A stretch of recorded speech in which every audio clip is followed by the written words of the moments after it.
قرآن کی مثال ہے معرفت کے حوالے سے۔ اللہ نے فرمایا انی جاعل فی الارض خلیفہ، میں زمین پر خلیفہ بنانے والا ہوں، جب اس میں روح پھونکوں تو سب سجدہ کرنا۔ ملائکہ نے سوال کیا، اللہ نے کہا جو میں جانتا ہوں وہ تم نہیں جانتے۔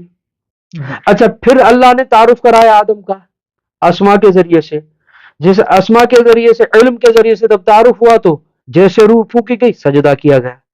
اب سوال کریں ملائکہ سے کہ پہلے سوال کر رہے تھے اب سجدہ کر رہے ہیں، کیوں؟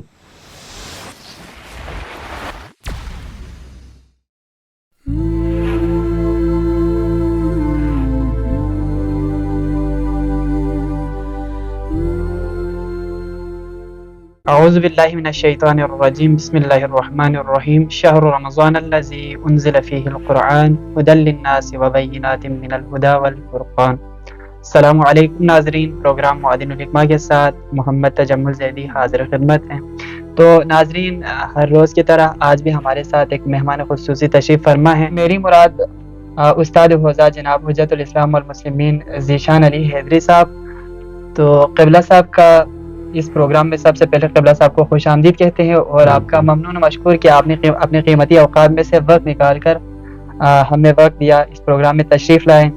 تو قبلہ صاحب، کچھ سوالات ہیں آپ کی خدمت میں، ان کے جوابات آپ ہمارے ناظرین کے سماعتوں کے نظر فرمائیں گے۔ تو پہلا سوال جو ہے میرا آپ سے یہ ہے کہ ماہ مبارک رمضان کے لیے انسان کے اندر کیا آمادگی ہونی چاہیے؟ خود انسان کو سب سے پہلے ماہ مبارک رمضان کے لیے کیا کرنا چاہیے، اس پر ذرا تبصرہ فرمایا۔ اعوذ باللہ من الشیطان الرجیم، بسم اللہ الرحمن الرحیم۔ میں آپ حضرات کا شکر گزار ہوں کہ آپ حضرات نے اس برنامے میں مجھے بلا کر دعوت دے کر مدعو کر شکریہ کا موقع فراہم کیا ہے۔ میں شکر گزار ہوں آپ کا، اور اس کے بعد پروردگار عالم کا لامتناہی حمد و ثنا ہے جس نے توفیق عطا کی اس مہینے میں، اور ہمیں زندگی عطا کی کہ زندگی میں ایک بار پھر ہم اس مہینے میں آئیں۔ اور یہ مہینہ عام مہینہ نہیں ہے، یہ مہینوں میں سے سب سے افضل مہینہ ہے، اور ان کے دنوں سے افضل ہیں، اور ان کی ساعتیں تمام ساعتوں سے افضل ہیں۔ یہ میں نے نہیں کہا بلکہ پیغمبر خدا کا فرمان ہے۔ یہ جو آپ نے سوال فرمایا ہے کہ اس بابرکت مہینے کے لیے ہمیں کیا آمادگی کرنی چاہیے، کیا کرنا چاہیے، میں یہ اپنی طرف سے نہیں کہوں گا بلکہ یہ معصوم کی زبانی، عصمت کی زبانی، امام کی زبانی، حجت کی زبانی یہ بیان کروں گا کہ جیسے ماہ مبارک آتا تو ہمارے اور آپ کے مولا امام سجاد علیہ السلام دعا فرمایا کرتے تھے، اللہم الہمنا معرفت فضلہ و حرمتہ و جلالہ۔ مولا فرماتے تھے کہ اے پروردگار، ہمیں اس مہینے کی معرفت عطا فرما، اس مہینے کی فضیلت کی معرفت، حرمت کی معرفت، جلالت کی معرفت عطا فرما۔ یعنی سب سے پہلے ہم اس مہینے کو، اس زمان کی معرفت رکھیں۔ جب تک معرفت نہیں ہوگی تب تک اس مہینے کو معنوی طور پر درک نہیں کر سکیں گے، اسی لیے سب سے پہلے ہم اس مہینے کی معرفت حاصل کرنا چاہیے۔ اور دیکھیں، میں نے عرض کیا کہ جب تک معرفت نہیں ہوگی تب تک ہم کسی کو جان اور پہچان نہیں سکیں۔ یہ معرفت کا حکم کیوں دیا گیا ہے؟ کیونکہ امام نے یہ دعا مانگی ہے۔ دیکھیں، فرمان اور دعا میں بہت بڑا فرق ہوتا ہے۔ فرمان ہوتا ہے کہ امام جب عوام سے مخاطب ہوتے ہیں، مخلوق سے خطاب کرتے ہیں، تو مخلوق کے ظرف کو دیکھ کر مولا کلام کرتے ہیں، اور جب اللہ سے گفتگو ہوتی ہے تو وہ اللہ کی کبریائی کو مد نظر رکھتے ہوئے معصوم دعا کرتے ہیں۔ یعنی فرمان اور دعا میں یہ فرق ہے کہ جس طرح سے مخلوق اور خالق میں فرق ہے۔ جس طرح سے معصوم نے فرمایا کہ ظرف کو دیکھ کر گفتگو کی جائے، ظرف کو دیکھ کر کلام کیا جائے، تو امام کا فرمان عوام کے لیے اور خدا کے لیے جب وہ بات کرتے تو اس میں معنویت کے اور معرفت کے سمندر چھپے ہوئے ہوتے ہیں۔ بے شک۔ اور اللہ سے دعا کرتے کہ پہلے ہمیں اس مہینے کی معرفت، فضیلت کی معرفت ہو تاکہ اس مہینے کو صحیح طرح سے معنویت حاصل کر سکیں۔ اسی لیے سب سے پہلے ہمیں معرفت کی دعا کرنی چاہیے۔ تو ممنون آغا، سلامت رہیں، مولا پاک آپ کو سلامت رکھے، تمام دیکھنے والے ناظرین کو سلامت رکھیں۔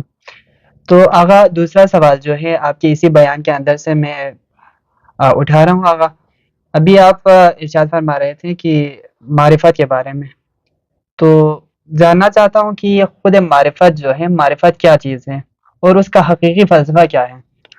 یہ لفظ معرفت ہم نے اور آپ نے اور جو ہمیں سن رہے ہیں دیکھ رہے ہیں ہزارہا بارہا یہ لفظ سنا ہے، معرفت معرفت، چاہے مجلس ہو، چاہے محفل ہو، چاہے کوئی پروگرام ہو، تو اس میں لفظ معرفت ہم سنتے رہتے ہیں۔ بے شک۔ اس معرفت لفظ کے لیے میں دو لفظوں کو استعمال کروں گا تاکہ یہ مفہوم واضح ہو جائے۔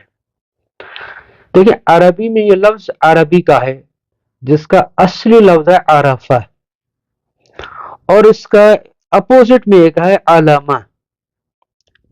ہم اس علامہ کو بھی یہی معنی لیتے ہیں اور عرفہ کا بھی وہی معنی لیتے ہیں، جبکہ بہت بڑا فرق ہے۔ علامہ کہتے ہیں جاننے کو اور عرفہ کہتے ہیں پہچاننے کو۔ علامہ کا تعلق صفات سے ہے اور عرفہ کا تعلق ذات سے ہے۔ اسی لیے آپ دیکھیں قرآن میں اللہ نے وَعْلَمُوا کا لفظ اپنے لیے 29 مرتبہ استعمال کیا ہے اور اپنی صفات کے ساتھ، اور پورے قرآن میں عرفہ کے اللہ نے اپنے لیے عرفہ لفظ نہیں کہا، کیونکہ اس کی کنہ ذات کو، اس کی حقیقت ذات تک کوئی نہیں پہنچ سکتا۔ جس طرح سے لا تتفرقوا فی ذات اللہ، لا تتفکروا فی ذات اللہ، اللہ کی ذات میں فکر نہ کریں بل صفات ہی، صفات میں آپ فکر کر سکتے ہیں، کیونکہ عرفہ کا تعلق ذات سے اور صفات سے علامہ ہے۔ اچھا، پھر یہ معرفت ضروری کیوں ہے؟ دیکھیں، علامہ طباطبائی علیہ الرحمہ نے ایک آیت اٹھائی، اس میں سے اس لفظ عرفہ کی معنی کو بیان کیا ہے، جس طرح سے وما خلقت الجن والانس الا لیعبدون، اس میں فرماتے ہیں کہ اے لیعبدون سے مراد اے لیعرفون ہے، کہ اللہ نے معرفت کے لیے خلق کیا ہے۔ بالکل حدیث قدسی اسی کی طرف اشارہ کرتی ہے کہ میں چھپا ہوا خزانہ تھا، میں نے چاہا کہ پہچانا جاؤں، میں نے مخلوقات کو خلق کیا ہے۔ اچھا، معرفتی کیوں ہے؟ دیکھیں، اگر جب تک معرفت نہیں ہوگی تب تک عبادت ممکن نہیں ہے، معرفت نہیں ہوگی سجدہ ممکن نہیں ہے۔ میں محسوس مثال دوں، دو مثالیں، ایک مثال قرآن سے دیتا ہوں، ایک مثال آپ کی محسوس زندگی کی دیتا ہوں۔ دیکھیں، ہم مشہد مقدس میں یہاں بیٹھے ہوئے ہیں، آغا تجمل صاحب، آپ کے سامنے دو فرد آ رہے ہیں، ایک کو آپ جانتے ہیں، ایک کو آپ نہیں جانتے۔ جن کو آپ جانتے ہیں ان سے آپ ملیں گے، اور جن کو آپ نہیں جانتے ان سے بھی ملیں گے، اور وہ آپ کو معرفت کرائے گا کہ اگر آپ ان کو جانتے ہیں، آپ کہیں گے ہم نہیں جانتے۔ وہ تعارف کرے گا، یہ فلاں کا بھائی ہے، فلاں کا بیٹا ہے، فلاں عالم ہے، فلاں ہستی ہے، پھر آپ دوبارہ ملیں گے۔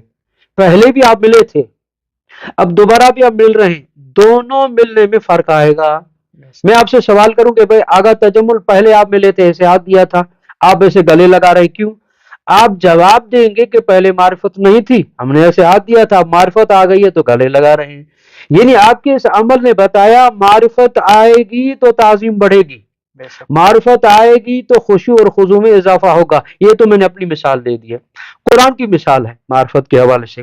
اللہ نے فرمایا انی جاعل فی الارض خلیفہ، میں زمین پر خلیفہ بنانے والا ہوں، جب اس میں روح پھونکوں تو سب سجدہ کرنا۔ ملائکہ نے سوال کیا، اللہ نے کہا جو میں جانتا ہوں وہ تم نہیں جانتے۔ اچھا، پھر اللہ نے تعارف کرایا آدم کا اسما کے ذریعے سے، جس اسما کے ذریعے سے، علم کے ذریعے سے جب تعارف ہوا تو جیسے روح پھونکی گئی سجدہ کیا گیا۔ اب سوال کریں ملائکہ سے کہ پہلے سوال کر رہے تھے اب سجدہ کر رہے ہیں، کیوں؟ چاہے ان کی زبانیں بند ہوں، ان کے وجود سے جواب آئے گا۔ پہلے معرفت نہیں تھی، ہم نے سوال کیا تھا، معرفت آ گئی اب سجدہ کیا ہے۔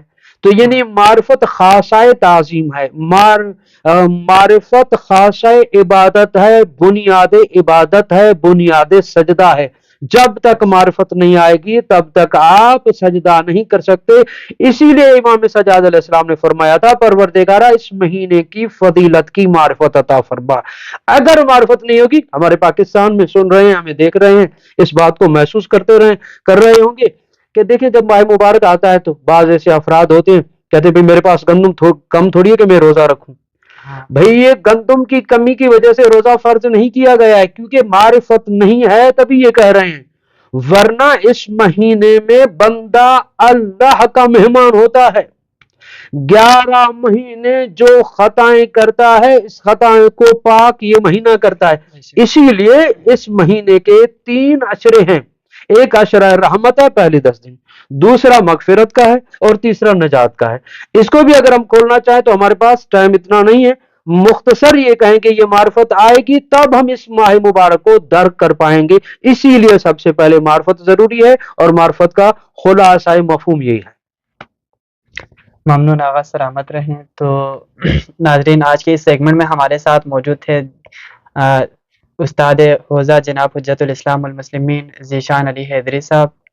تو قبلہ صاحب کا آخر میں ایک بار پھر ممنون و مشکور کی، آپ نے اپنے قیمتی اوقات میں سے وقت نکال کر اس پروگرام کو ٹائم دیا، ہمارے ناظرین کے سامنے آئے، تو آپ مولا پاک آپ کو سلامت رکھیں۔ سلامتی ہو آپ تو کی۔ ناظرین، آج کے لیے اتنا ہی کافی ہے، ملتے ہیں اگلے پروگرام میں۔ السلام علیکم ورحمۃ اللہ وبرکاتہ۔